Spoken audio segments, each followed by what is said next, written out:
ETV YouTube ఛానల్స్లో మీ వ్యాపార ప్రకటనల కోసం ఈ నంబర్కి కాల్ చేయండి.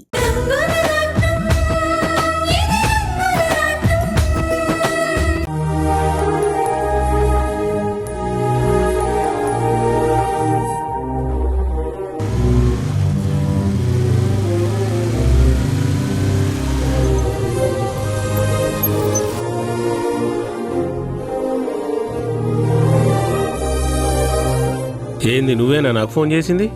అవును మల్లేష్, నీతో మాట్లాడాలని రమ్మన్నాను. ఏంది నీకు నాకేం పరిచయం ఉందని మాట్లాడడానికి పిలిచినావు? బంగారం నన్ను నీకు పరిచయం చేసింది, మర్చిపోయావా? గా బంగారాన్నే మర్చిపోయినా ఇంకా నిన్నెందుకు గుర్తుపెట్టుకుంటాను? నువ్వు మగాడివి కాబట్టి మర్చిపోవచ్చు, కానీ బంగారం ఆడపిల్ల. నువ్వు మర్చిపోయినంత తేలిక కాదు, తను మర్చిపోలేదు. నువ్వే తన జీవితం అనుకుంది, నీతో ఒక గొప్ప జీవితాన్ని ఊహించుకుంది. ఎప్పటికీ నువ్వు తన చెయ్యి వదలవు అని నమ్మింది కాబట్టే నీతో తొందరపడింది. తనిప్పుడు నీ వల్ల తల్లి కాబోతోంది. గిది తెలిసిన ముచ్చటే, కొత్త ముచ్చట ఏందో చెప్పు.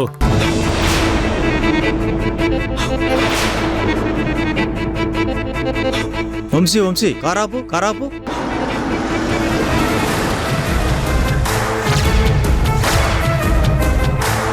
ఏంటి డాడీ, ఏమైంది? వంశీ ఒకసారి అటు చూడు.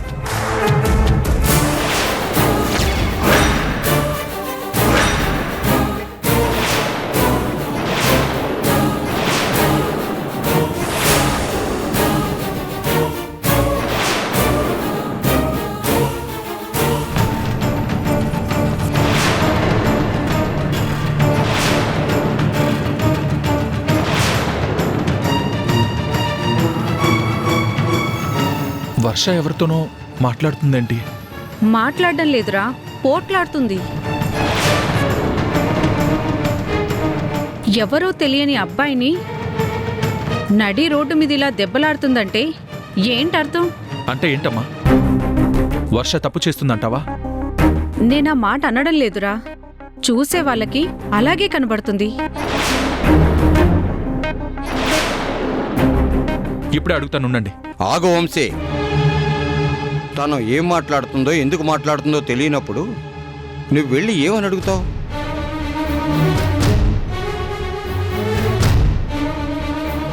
చూడమ్మా, ఒక మగ పిల్లవాడు ఒక ఆడపిల్ల మాట్లాడుకుంటున్నారంటే తప్పు చేస్తున్నారని కాదు, స్నేహితులు కూడా అయి ఉండొచ్చు కదా. అలా ఆలోచించడం నేర్చుకో అమ్మా. ప్లీజ్ మల్లేష్, నీకు దండం పెడతాను, బంగారానికి అన్యాయం చేయకు. అసలు వర్ష అతన్ని ఎందుకు అంతలా రిక్వెస్ట్ చేస్తుంది? తాతయ్య, నేను వెళ్ళి వర్షతో మాట్లాడతాను. వద్దు వంశీ, వెళ్ళకు. నువ్వు వాళ్ళ ఇంటికి వెళ్ళి వాళ్ళక్కను అవమానించావని నీకు తనకు ఏ సంబంధం లేదని చెప్పింది. ఇప్పుడు నువ్వు వెళ్ళి అడిగితే, అసలు నువ్వెవరూ అడగడానికని అడిగితే నీ పరువు ఏమైపోతుంది? ఇన్నాళ్ళు వర్ష ఏమిటో నీకు పూర్తిగా తెలుసు అనుకున్నావు కదా, కానీ నీకు తెలియని వర్ష ఉందని తనను చూస్తుంటే అర్థమవుతుంది కదా.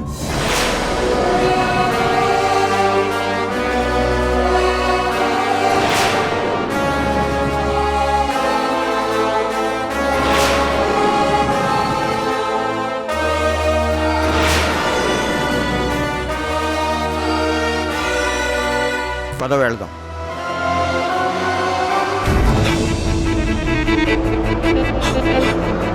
నేను నీతో ముచ్చట్లు చెప్పడానికి రాలేదు. తను తల్లి కాబోతుంది అంటే ఎందుకంత తేలిగ్గా తీసుకుంటున్నావు? ఇదే మీ పెళ్లి జరిగాక ఈ విషయం తెలుసుంటే అందరూ ఆనందంగా పండగ చేసుకునేవారు.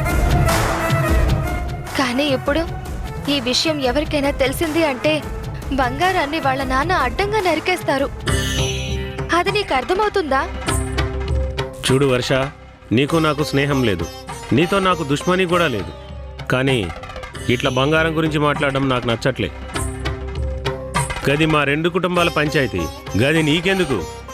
మీ రెండు కుటుంబాల మధ్య గొడవ జరిగిందని ఒక ఆడపిల్లకి అన్యాయం చేస్తావా? నువ్విప్పుడు పెళ్లి చేసుకోకపోతే తన జీవితం ఏమైపోతుందో ఆలోచించావా? ఏంది చెప్తుంటే నీకు దిమాగ్ పనిచేయడంలే? మా మామ మా బాపు గల్లా పెట్టి గుంజిండు, మా బాపు ఇజ్జత్ తీసిండు. గట్లాంటి వాడు కూతుర్ని నేనెట్లా పెళ్లి చేసుకుంటా? గందుకే ఆ బంగారానికి చెప్పినా నీకు నాకు రామ్ రామ్ అని. ఇప్పుడు మళ్ళీ నీ పంచాయతీ ఏంది? అసలు నేనే మాట్లాడుతున్నాను, నువ్వేమంటున్నావు? వాళ్ళ నాన్న తప్పు చేస్తే బంగారం ఏం చేసింది? మీ పెళ్ళైతే బంగారం మీ ఇంటికి వస్తుంది. నీకు నచ్చకపోతే నువ్వు వాళ్ళ ఇంటికి వెళ్ళడం మానే. అంతేకాని ఇలా పెళ్లి కాకుండా తల్లిని చేసి వదిలేస్తాను అంటే తనేమైపోతుంది? కాలు జారమని నేను చెప్పినా? ఆ తప్పులో నువ్వు కూడా ఉన్నావు కదా. నేను మగాణ్ణి, ముచ్చటపడినా. దాని బుద్ధేమైంది? ఇప్పుడు ఏడ్చి ప్రయోజనమేముంది? నువ్వేం చెప్పినా ఏం చేసినా బంగారాన్ని పెళ్లి చేసుకునే ముచ్చటేలే. చూడు వర్ష, ఇది ఇక్కడితో ఆపేయి. సీదా పోయి నీ దోస్తుకు చెప్పు నాకు బంగారానికి ఏ సంబంధం లేదని. అమ్మే ఇద్దో ఆత్మహత్య చేసుకుంటుందో దానిష్టం. మల్లేష్ మల్లేష్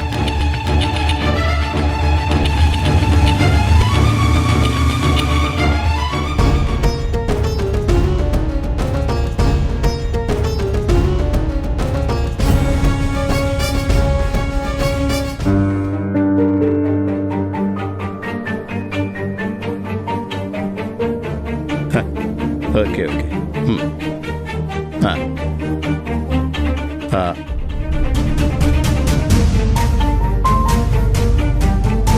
నేను మళ్ళీ కాల్ చేస్తాను. ఏమండి, లంచ్ ప్రిపేర్ చేసుంది. మీకెప్పుడు ఆకలేస్తే అప్పుడు తినేయండి. నా కోసం ఎదురు చూడకండి. నువ్వు బయటికి వెళ్తున్నావా? అవునండి, సుష్మా ఇంటికి. రమ్మని చెప్పిందా? చిన్న పిల్ల, దానికేం తెలిసి చెప్పడానికి. నేనే వెళ్ళి చూసుకోవాలి. మన సుష్మా హాస్టల్లో లేదు సురేఖ, అత్తవారింట్లో ఉంది. నువ్వు వెళ్ళి చూసుకోవడానికి ఏముంది? అబ్బో, గొప్ప అత్తవారు. ఆ ఇంటి గురించి ఆ మనుషుల గురించే చెప్పుకోవాలి. హోటల్లో పని చేసుకునే అత్తగారు, అట్లు వేసుకునే ఆడబడుచు, దీనిని సాధించి ఇంకో ఆడబడుచు, పనివాడి పెత్తనం. అదే కదా ఆ ఇల్లు. వాళ్ళ ఇంటి గురించి నువ్వు ఇలా మాట్లాడడం పద్ధతి కాదు సురేఖ. అబ్బాయి మంచివాడనిచ్చాం, కుటుంబం కూడా మంచిదే. గోపి సుష్మా ఆనందంగా ఉండాలని నేను అక్కడికి వెళ్తున్నానండి. నా కూతురు అల్లుడి మీద ఎవ్వరి పెత్తనం ఉండకూడదనే నేను చూసుకుంటుంది. ఆడపిల్లకి పెళ్ళయ్యాక అన్నీ ఆ ఇల్లే అవుతుంది. మనం పరాయి వాళ్ళమే అవుతాం. వాళ్ళని పండగలకి పిలు, కూతురుకి అల్లుడికి కావలసినవన్నీ ఇవ్వు. అంతేకాని నువ్వు అక్కడికి వెళ్ళి వాళ్ళ విషయాల్లో తలదూర్చి వాళ్ళకి గొడవలు పెట్టకు. అంటే ఏంటండి మీ ఉద్దేశం? నేను గొడవ పెట్టేదానిలా కనిపిస్తున్నానా? నీ గురించి నువ్వే తెలుసుకున్నాక ఇంకా నేను చెప్పడం ఎందుకు? వాళ్ళిద్దరూ చిలకా గోరింకలా చాలా బాగున్నారు. కలకాలం అలాగే ఉండని. ఏమండి, ఛ!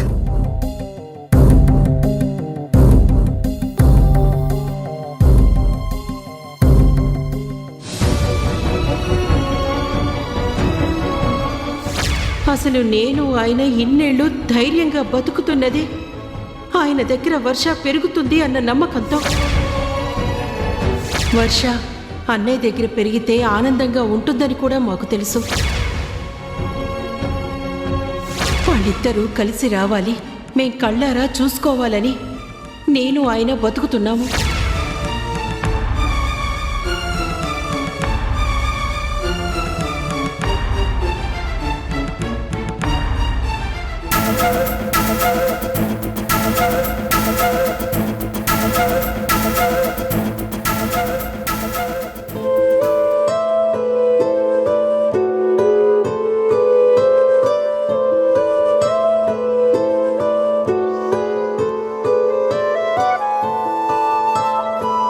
ఏంటమ్మా జానకి, సూర్యం గుర్తొచ్చాడా?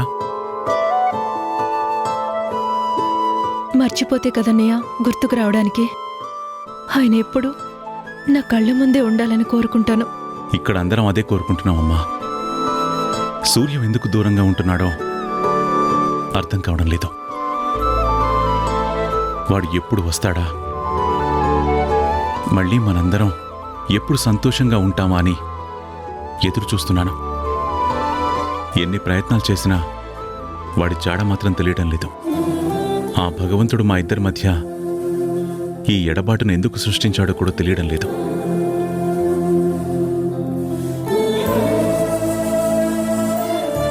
అన్నయ్య, మిమ్మల్ని ఒక మాట అడగొచ్చా? నేను పాత శంకర్ని కాదమ్మా, ఏదైనా అపార్థం చేసుకోవడానికి. నా ఉద్దేశం అది కాదన్నయ్య. ఆయన నాకు మీకు ఒకసారి కనిపించారు కదా. కనిపించాడమ్మా, కానీ పట్టుకునే లోపే కన్ను మూసి తెరిచేలోగా మాయమైపోయాడు. అన్నయ్య, అలా కనిపించినప్పుడు ఒంటరిగా కనిపించారా లేకపోతే పిల్లలతో కనిపించారా? ఒంటరిగానే. అయినా ఇలా ఎందుకు అడిగావమ్మా? ఇంకా అర్థం కాలేదా అన్నయ్య? ఒకవేళ వర్ష ఆయన దగ్గర లేదేమో, ఆ విషయం మీకు చెప్పలేక మనకి దూరంగా ఉంటున్నారేమో అన్నయ్య. వర్షని తీసుకురాకుండా వస్తే మీరేమంటారు అని భయపడుతున్నారేమో. సూర్యాన్ని నువ్వు కలిసావా?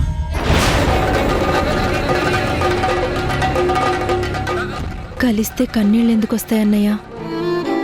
ఆనందంగా ఉంటాను కదా. ఏం లేదమ్మా, మీ మాటలు వింటే ఒక్క క్షణం వాడిని కలిసి ఈ మాట చెప్పాడేమో అనిపిస్తుంది. తప్పుగా అనుకోకు జానకి. నిజంగా వాడి దగ్గర వర్ష లేకపోతే దానికి ఒక బలమైన కారణం ఉంటుందని నాకు తెలుసు. అహంకారంతో పిల్లల్ని నేను దూరం చేసుకున్నానేమో కానీ స్నేహితుడిని వదులుకునే మనిషివాడు కాదమ్మా. వర్షనెలా వదులుకుంటాడు? పోనీ అదే నిజం అనుకున్నా నాతో చెప్తే నేను అర్థం చేసుకోనా? వాడి దూరాన్ని భరించలేకపోతున్న నేను వాడి బాధను పంచుకోలేనా? ఏదైనా వాడు వస్తేనే కదా నాకు ఆనందం. నిజంగా వర్ష వాడి దగ్గర లేకపోతే ఇద్దరం కలిసి వెతుకుతాం. అంతేకాని వాణ్ణి ఎందుకు అపార్థం చేసుకుంటాను?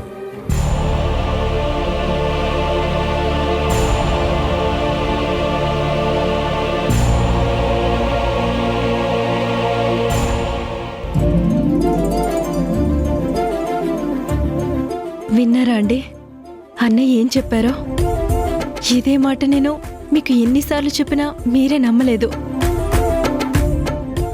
ఇప్పటికైనా మీకు అర్థమయ్యేలా మళ్ళీ చెప్తాను. మీ ఇద్దరిని నేను కలుపుతాను. మిమ్మల్ని ఇంక ఎవ్వరూ దూరం చేయలేరు.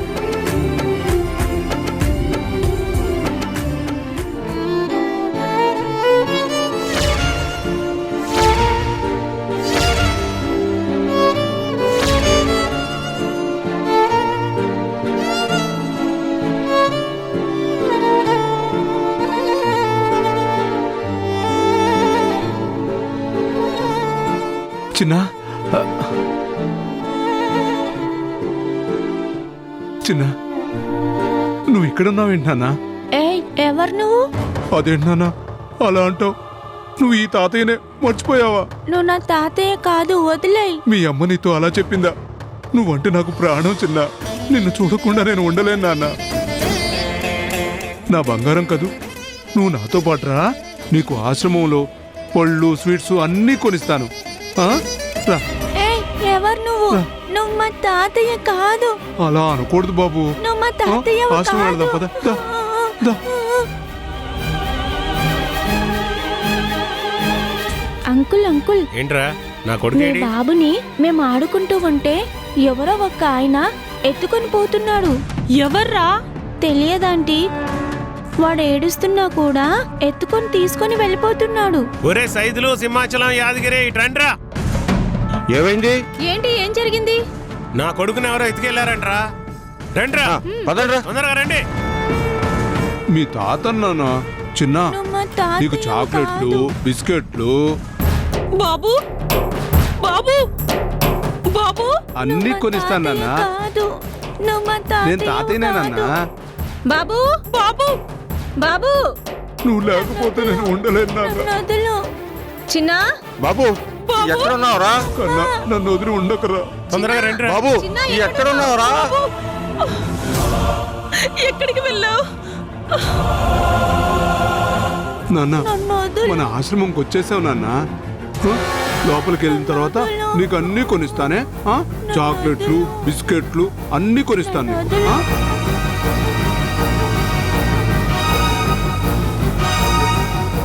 నేనే నాన్న, నేనే మీ తాతయ్యను. నేనే నాన్న నీకు చాక్లెట్లు, బిస్కెట్లు. జనార్దన్ గారు, ఆ బాబెవరు? నా మనవడు సార్, చిన్న అండి. మరి మీ మనవడైతే అలా ఎందుకు ఏడుస్తున్నాడు? అదే మీకు తెలుసు కదా సార్, వీళ్ళమ్మ నా దగ్గరికి రావద్దని చెప్పింది, నేను తీసుకొచ్చేసాను. ఓహో. వీళ్ళమ్మ కొడుతుందేమోనని భయపడుతున్నాడు. బాబు చిన్న రే అడుగోరా బాబు. నాన్న చిన్న, నువ్వు ఇక్కడే కూర్చో, నీకోసం నేను పళ్ళు, స్వీట్స్, కేకు అన్నీ తీసుకొని వస్తాను. ఆ? ఇక్కడే కూర్చో, నా బంగారు కొండ. కూర్చో నాన్న, కూర్చో. బాబు నాన్న చిన్న, వెళ్ళిపోకు చిన్న, తాతయ్యని వదిలి వెళ్ళిపోకురా. చిన్న, ఏరా, చిన్న. పిల్లలు ఎత్తుకొస్తావా దొంగ? కొట్టండి బాగా కొట్టండి. ఆగండి, ఆయన ఏం తప్పు చేశాడని చేయి చేసుకుంటారు. ఏంటండి అలా అడుగుతున్నారు? నా కొడుకుని ఎత్తుకొచ్చేశాడు, పిల్లల్ని ఎత్తుకెళ్ళి అమ్మేద్దాం అనుకుంటున్నాడు. లేదమ్మా, వాడు నా మనవడు.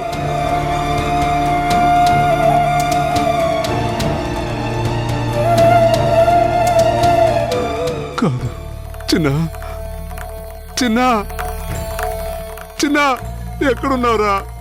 ఏంట్రా నాటకాలు ఆడుతున్నావా? వీడిని తీసుకెళ్లి పోలీసులు పట్టుతారండి. ఆగండి బాబు, నా మాట వినండి. తన మనవడి మీద ఉన్న ప్రేమతో ఆ అబ్బాయిని తన మనవడు అనుకున్నాడు, అంతే. దయచేసి ఏమనుకోకండి అయ్యా, మీరు వెళ్ళిపోండి. మీరు చెప్పారు కాబట్టి వెళ్తున్నాం. ఇంకోసారి ఇలా మా పిల్లల జోలికొస్తే మేము ఊరుకోం. రండి వెళ్దాం. రండి. చిన్న, చిన్న,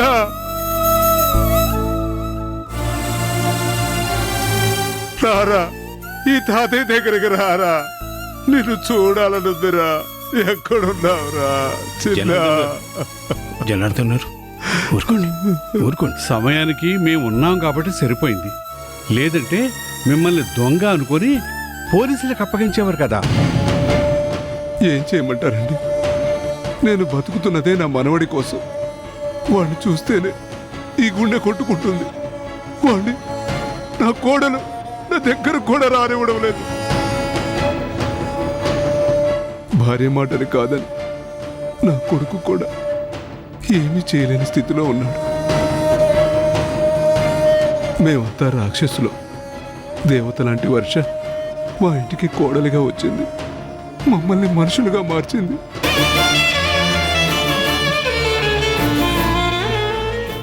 ఆ దేవత మమ్మల్ని వదిలి వెళ్ళిపోయింది. ఆ బాధతోనే నా భార్య కూడా చనిపోయింది. దాంతో ఆకాశ్ పిచ్చివాళ్ళ మారిపోతుంటే వాడు బాగుండాలని బలవంతంగా ఆ అమ్మాయినిచ్చి నేనే పెళ్లి చేశాను. కానీ ఆ బ్రహ్మ రాక్షస్ చేతిలో నా కొడుకు నరిగిపోతున్నాడు. ఆ విషయంలో ఆ ఇంట్లో నాకు నరకమే చూపించింది. చివరికి నా మనవణ్ణి కూడా నా దగ్గరికి రానివ్వకుండా ఏడ్పిస్తుంది. అందుకే ఆ 7 పిల్లలు ఎవ్వరు కనపడినా నాకు నా మనవడే కనిపిస్తున్నాడు సార్.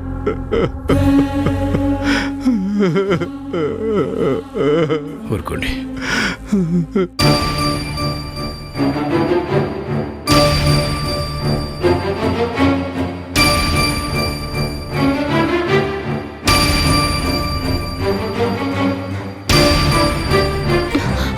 వర్ష, గిట్లరా.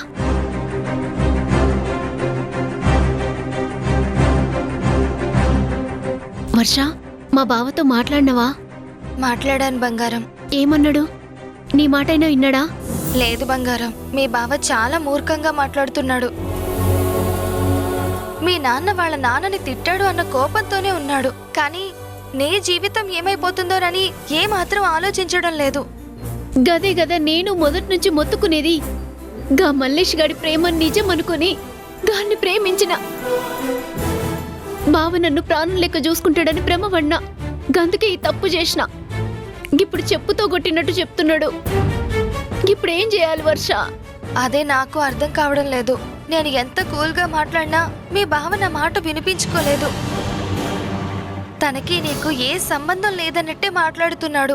గదే గదా ఆ రౌడీ నా కొడుకుతో వచ్చిన తలనొప్పి. గాడి ప్రేమ గట్లనే ఉంటది, కోపము గట్లనే ఉంటది.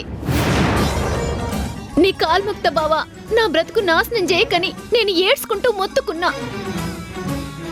అయినా ఆ పిచ్చోడికి అర్థం కాలే. నువ్వు మాట్లాడితే నీ మాటైనా ఇంటడని ఆశపడినా, కానీ ఏం ఉపయోగం లేదు. అదే కదా నా బాధ కూడా. నువ్వు కడుపుతో ఉన్నావు, నెల తప్పావు అని చెప్పినా కూడా మీ బావ ఏమీ ఆలోచించడం లేదు. వాడు చేసిన తప్పుకి నీ జీవితం ఏమైపోతుందో అన్న ఊహ కూడా వాడికి లేనే లేదు. వాడి మూర్ఖత్వం చూసి నాకే ఆశ్చర్యం అనిపించింది. ఎటువంటి పరిస్థితుల్లోనూ నిన్ను మాత్రం పెళ్లి చేసుకోను అని చెప్పేశాడు. మరి అలా చెప్పేస్తే ఇప్పుడేం చేస్తావు బంగారం? గదే సమంత, ఏం చేయాలో నాకు కూడా అర్థమైతలేదు. మస్తు భయం అవుతాంది. నేను మాట్లాడితే వాళ్ళ బావ ఒప్పుకుంటాడు అని నువ్వే చెప్పావు. అసలు వినేలాగా వాడు కనిపించడం లేదు సమంత. నీ మాటలకి ఈ ప్రపంచంలో ఎవరైనా మారిపోతారు, వీడు కూడా అలాగే వింటాడు అనుకున్నాను. కానీ నీ మాట కూడా వినిపించుకోలేదు అంటే అసలు వాడు ఏ మనిషో నాకు అర్థం కావడం లేదు. వాడి సంగతి సరే, పాపం ఇప్పుడు బంగారం భవిష్యత్తు ఏంటో తలుచుకుంటే భయం వేస్తుంది.